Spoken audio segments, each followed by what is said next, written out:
Hello friends, જય માતાજી, જય શ્રી કૃષ્ણ। સ્વાગત છે તમારું હેમાલીસ કિચનમાં।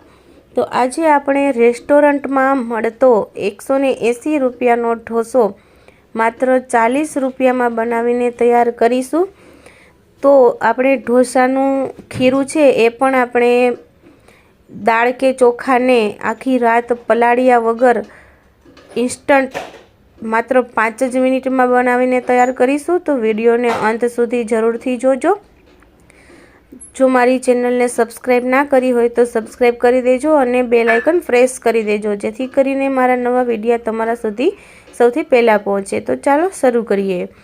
તો ઢોસા બેટર બનાવવા માટે આપણે સૌ પ્રથમ 1 કપ ચોખાનો લોટ લેશું અને ચોખાના લોટથી ચોથા ભાગનો એટલે કે અડધાથી થોડુંક ઉપર એટલી વાટકી આપણે અડદનો લોટ લેશું।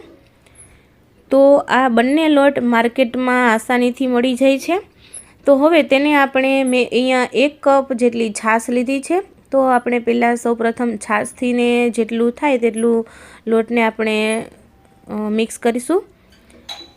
તો હવે હજી પણ આપણે ઘણી બધી જરૂરિયાત છે। તો અહીંયા મેં ફરી પાછી અડધો કપ છાશ લીધી છે, એટલે કે ટોટલ 1.5 કપ મેં અહીંયા છાશ નાખી છે।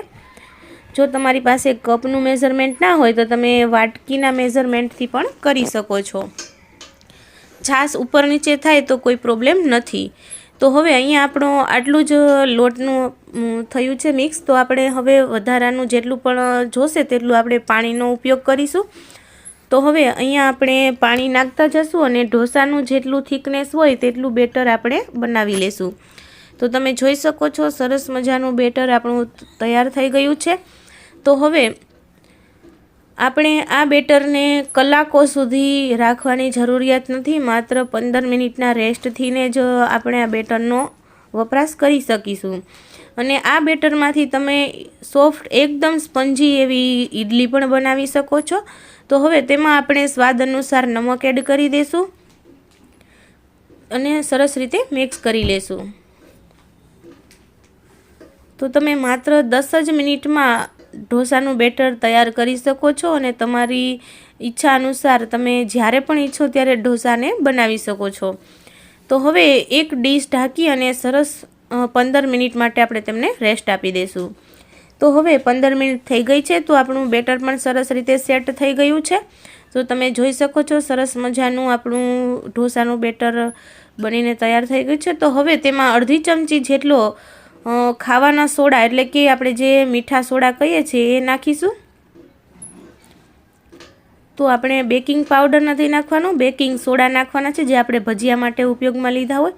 તો મેં અહીંયા એક તવો ગરમ કરવા રાખી દીધેલો છે, જેમાં સરસ ગરમ થઈ ગયું છે। તો ઉપરથી આ રીતે પાણી છટકી દેવાનું, જેથી કરીને આપણું તવો છે એ થોડો ઠંડો થઈ જાય।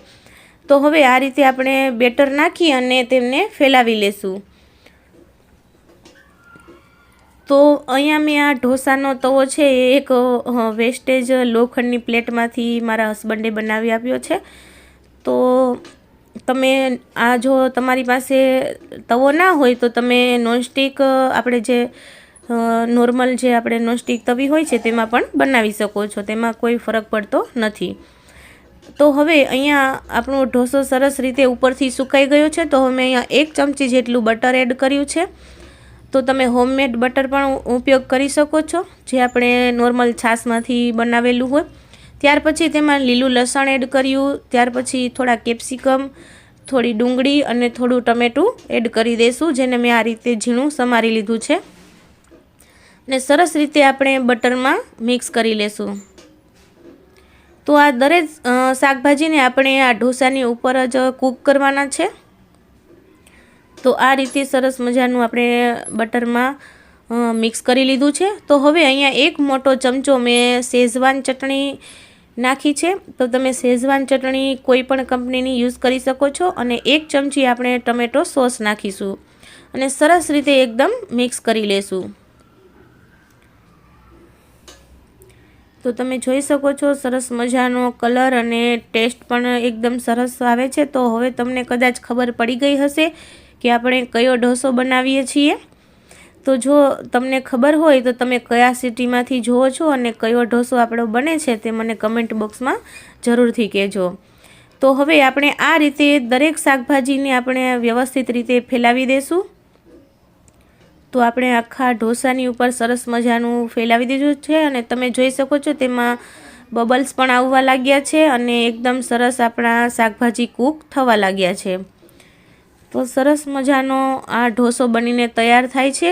તો આપણે આ ઉપરથી થોડું બીટ છે ખમણીને નાખી દેશું। તો બીટ તમે સ્કીપ ના કરતા, કેમ કે બીટનો જે ટેસ્ટ આવે છે એ ખૂબ જ સરસ આવે છે। તો આ રીતે સરસ મજાનું આપણે બીટ ખમણીને નાખી દેશું અને સ્વાસ્થ્ય માટે પણ બીટ સરસ ઉપયોગી બને છે। તો તમે બીટને સ્કીપ ના કરતા। તો હવે હું તમને આ ઢોસાનું નામ કહી દઉં છું। તો આપણે અહીંયા જીની રોલ ઢોસા બનાવીએ છીએ। તો આ ઢોસાની કિંમત બજારમાં 160 કે 180 હોય જ છે અમારા ગાંધીનગર કે અમદાવાદમાં। તમારા સિટીમાં કેટલો ભાવ છે તે મને કમેન્ટમાં જરૂરથી કહેજો।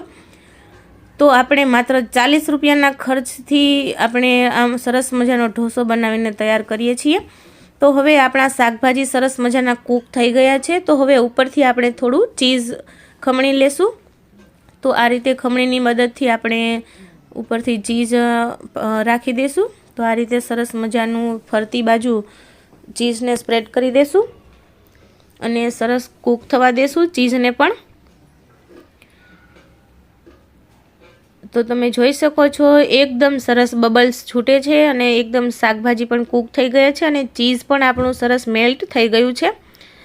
તો હવે આપણે તેના 3 ભાગમાં કટ લગાવી લેશું।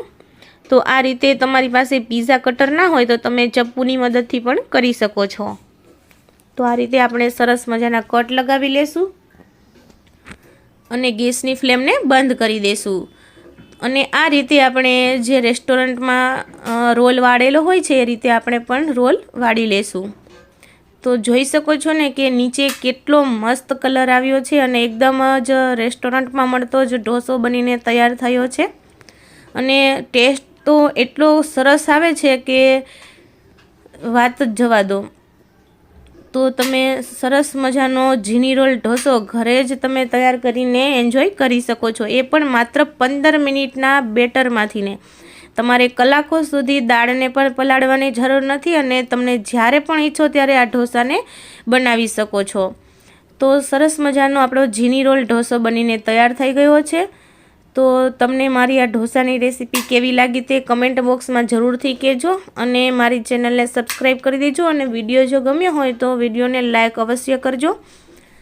તો સરસ મજાનો ઢોસો આપણે ટમેટો કેચઅપ એટલે કે ટમેટો સોસ સાથે એન્જોય કરીશું। તો આ ઢોસો મારા હસબન્ડને તો ખૂબ જ ભાવે છે। તો તમને આ ઢોસો કેવો લાગે છે તે કમેન્ટમાં મને જરૂરથી કહેજો।